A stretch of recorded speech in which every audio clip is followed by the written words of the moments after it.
In the late 19th and early 20th centuries, Ernest Belfort Bax, a British barrister, philosopher, and journalist, almost single-handedly attempted to awaken the Anglophone world to the danger posed by feminist myths about women's oppression. Very few listened at the time, and over a century later, Bax's observations are more relevant than ever.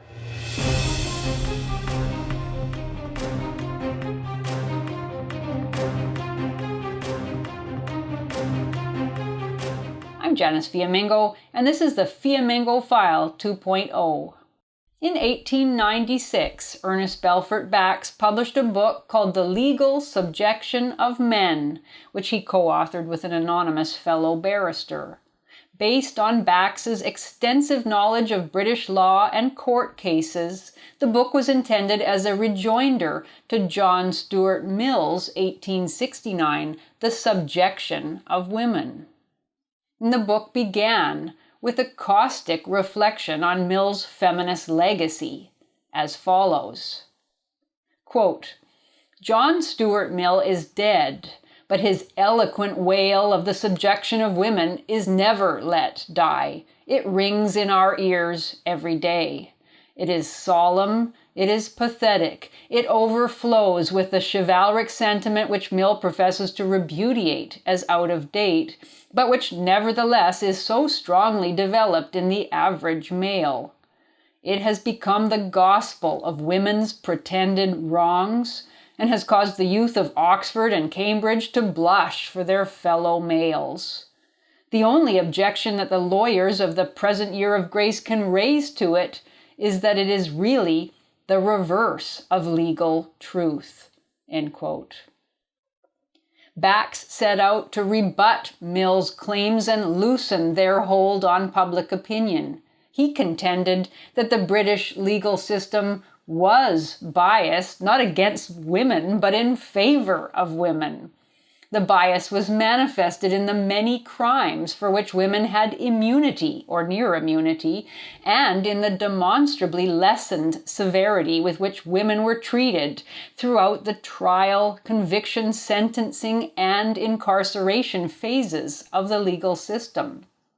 While feminist advocates evoked male power over women, the fact of the matter was that through the law, quote, any woman can at will summon to her aid a power no man can resist, and behind this force of law rests the equally irresistible force of public opinion.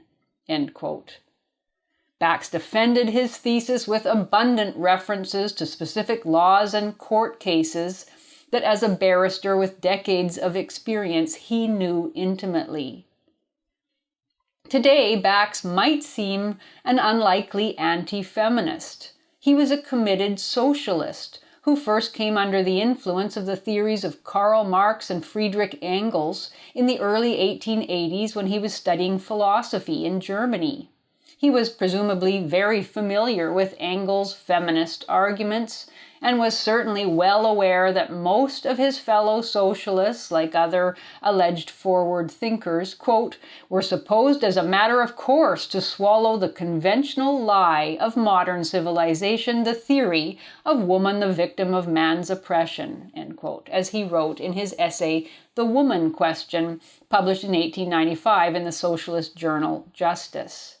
For Bax, socialism required anti-feminism in the interest of true equality, and in many articles published in journals over a 30-year period and in 2 book-length publications, he attempted to expose feminism's conventional lie and to raise awareness of the legal disabilities of men, which he saw as particularly severe in advanced capitalist societies. In The Legal Subjection of Men, Bax took aim at the much ballyhooed idea of women's marital enslavement, showing that a good case could be made that it was the husband who didn't own his own labor. A wife was legally entitled to her husband's financial maintenance even if she deserted him without cause. She could not be compelled to return, while a husband who deserted his wife could be compelled upon penalty of prison or seizure of his property to pay for his wife's upkeep, no matter her incompetence, insolence, or insubordination. Many offenses committed by a wife against her husband were unpunishable by law or were liable to only a light punishment. A wife was free to slander and libel her husband with impunity, whereas if a husband did the same, his wife was entitled to leave him at once and claim support. When it came to physical violence, the discrepancy was even more pronounced. In Bax's words, quote, "If a man under any provocation strikes a woman, he is sent to hard labor, divorced, and his property confiscated or his earnings hypothecated, and all this through the prompt instrumentality of the police court. A woman may assault, stab, or set fire to her husband, and he has no remedy except to summon her to the police court where, if she be fined, he's compelled to pay the fine and, as likely as not, is laughed at. If her crime be revoltingly atrocious, she is perhaps sent to prison for 1/20th part of the time awarded to a male offender for a like offense. On her being released, her husband is bound to take her back, and, rich or poor, support her." End quote. Bax gave numerous examples of courts treating women much more leniently than men for the same crimes.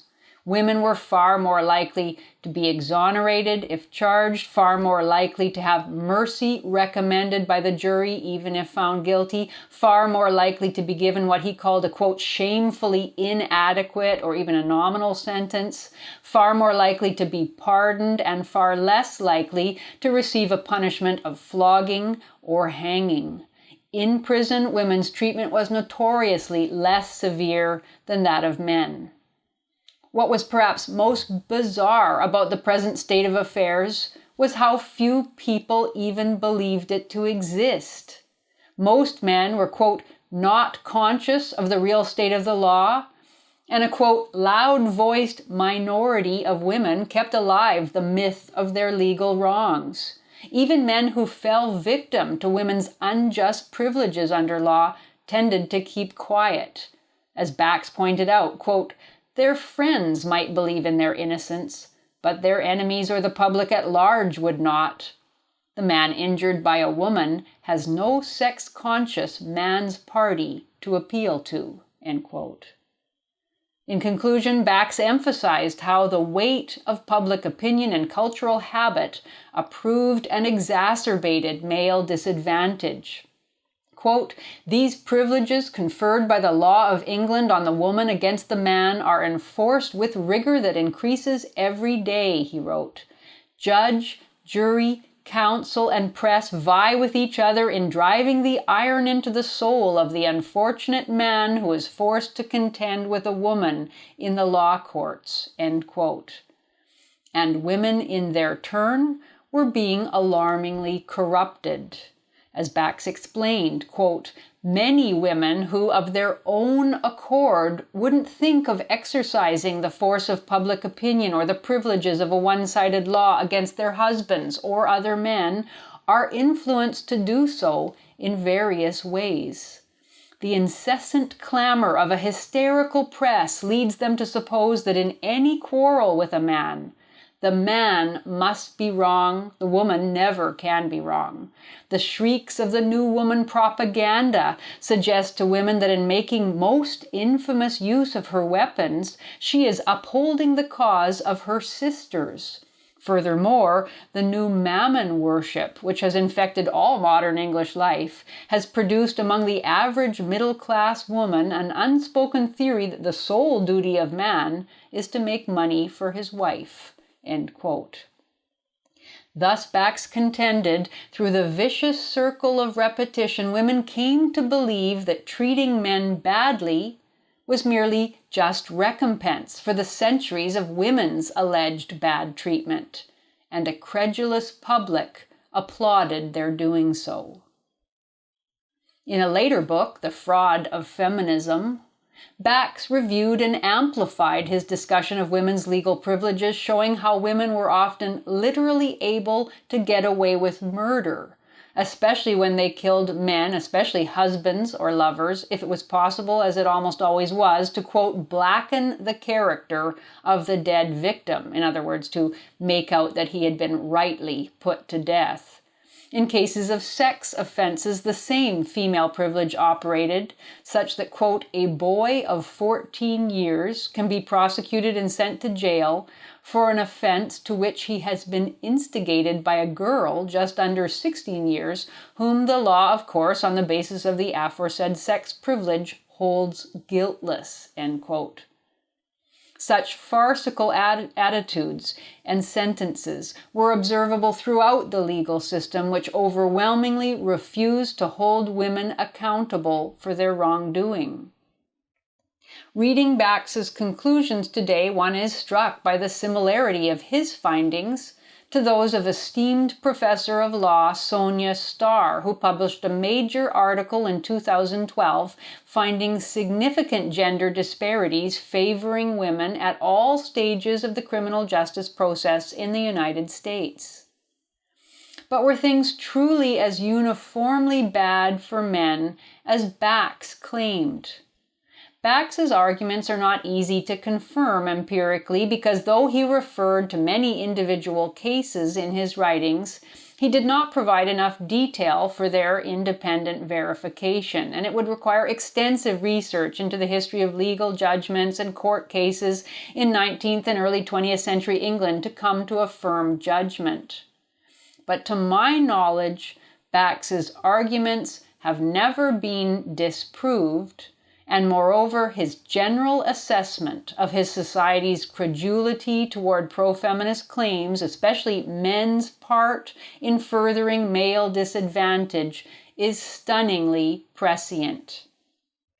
He wrote that, quote, whatever may be the explanation, and I confess I cannot find one completely satisfactory, the fact remains. A woman's movement unassisted by man, still more if opposed energetically by the public opinion of a solid phalanx of the manhood of any country, could not possibly make any headway. As it is, we see the legislature, judges, juries, parsons, especially those of the nonconformist persuasion, all vie with one another in denouncing the villainy and baseness of the male person and ever devising ways and means to make his life hard for him. To these are joined a host of literary men and journalists of varying degrees of reputation who contribute their quota to the stream of anti-manism in the shape of novels, storiettes, essays, and articles, the design of which is to paint man as a base, contemptible creature, at once knave and imbecile, a bird of prey and a sheep in wolf's clothing, and all as a foil to the glorious majesty of womanhood. By these means, which have been carried on with increasing ardor for a couple of generations past, what we may term the anti-man cultus has been made to flourish and to bear fruit till we find nowadays all recent legislation affecting the relations between the sexes carrying its impress, and the whole of the judiciary and magistracy acting as its priests and ministrants, end quote. In other words, everything in the culture conspired to demonize and belittle men, and men themselves were enthusiastic participants in the collective delusion. Bax was alarmed at the readiness with which otherwise intelligent men allowed their judgment to be, quote, completely hypnotized by the adoption of the feminist dogma, end quote. Bax's conclusion to the book forecast the coming ascendancy of a hypnotically irrational wave of anti-male, female supremacist public sentiment that would carry all before it. And unfortunately, it was in the very nature of hypnotic waves of feeling that they were impervious to reason. Quote, you may show conclusively that facts are opposed to the assumption that so far from women being oppressed, the very contrary is the case, but it is all to no purpose, Bax wrote. In the end, Bax had nothing to offer but a thin hope that empathetic reason could prevail, that even men deeply sympathetic, as so many were, to the cause of women would, quote, take pause and reconsider in light of the many provable dishonesties and irrational anti-male presumptions of feminism. It was a thin hope indeed, and more than a century later, Bax's appeal to men's reason and justice remains largely unanswered so far.